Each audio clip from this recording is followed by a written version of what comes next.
Assalamualaikum warahmatullahi wabarakatuh.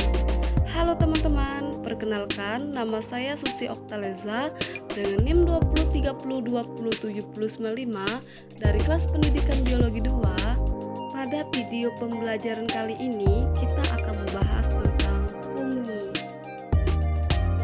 Adapun tujuan pembelajaran, yang pertama mengidentifikasi ciri-ciri umum di Pisio jamur, yang kedua menjelaskan dasar pengelompokan jamur, yang ketiga mendeskripsikan perbedaan dari macam-macam jamur, yang keempat mendeskripsikan cara reproduksi jamur.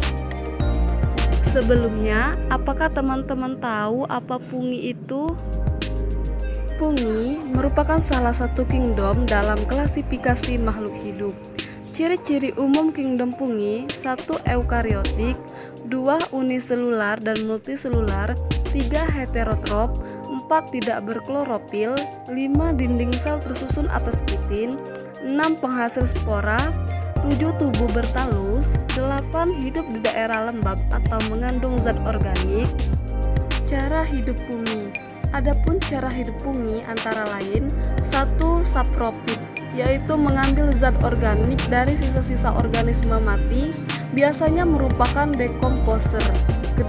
parasit, yaitu mengambil zat organik dari organisme hidup lain yang merugikan inang.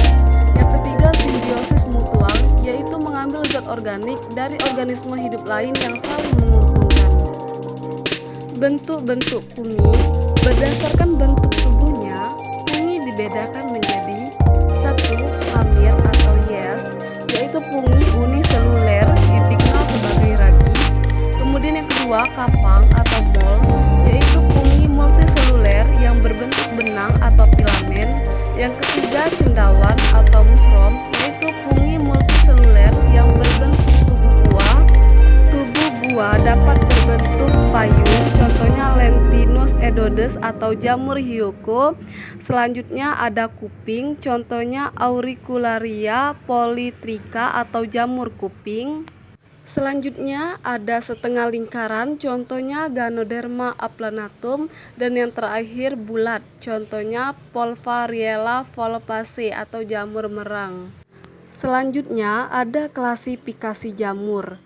Yang pertama ada Zygomycotina, yang kedua ada Ascomycotina, yang ketiga Basidiomycotina, yang keempat Deuteromycotina. 1. Zygomycotina.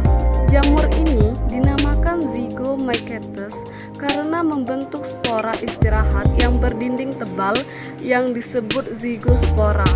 Zygospora merupakan hasil peleburan menyeluruh antara dua gametangium yang sama atau berbeda. Zygomycetes berhabitat di darat, di tanah, atau pada sisa organisme mati. Struktur tubuh miseliumnya bercabang banyak dan hipanya tidak bersekat-sekat atau bersifat senositik. Septa ditemukan hanya pada saat sel reproduksi terbentuk.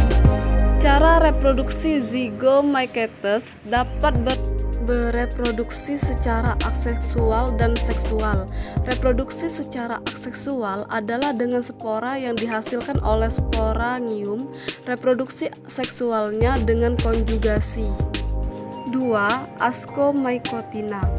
Divisi ini bercirikan talus yang terdiri dari miselium bersepta.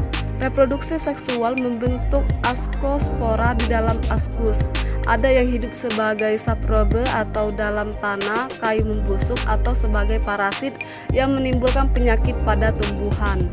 Pada reproduksi aseksualnya dibentuk konidium, dapat tunggal atau berantai pada ujung hipa khusus yang disebut konidiopor, kecuali pada beberapa jenis tertentu. Pada umumnya, askus dibentuk di dalam tubuh buah yang disebut ascocarp atau ascoma.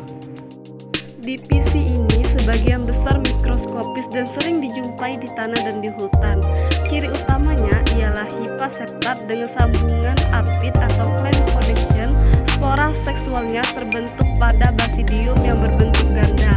Ciri-ciri jamur ini antara lain berdaging, saprop, tubuh buah seperti payung, tetapi pada beberapa spesies tangkainya asimetris, pendek, bahkan tidak bertangkai. spora terdapat di permukaan lamela atau bilai yang terbentuk di bagian bawah tudungnya.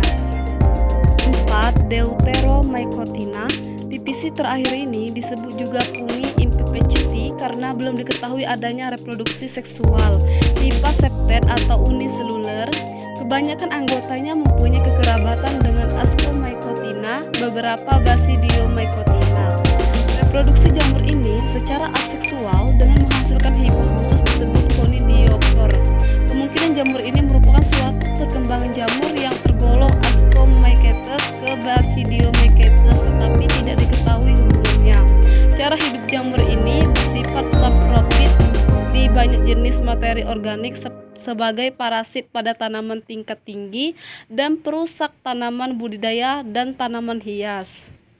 Selanjutnya, ada peranan jamur. Yang pertama, di bidang industri makanan dan minuman. Yang kedua, di bidang industri.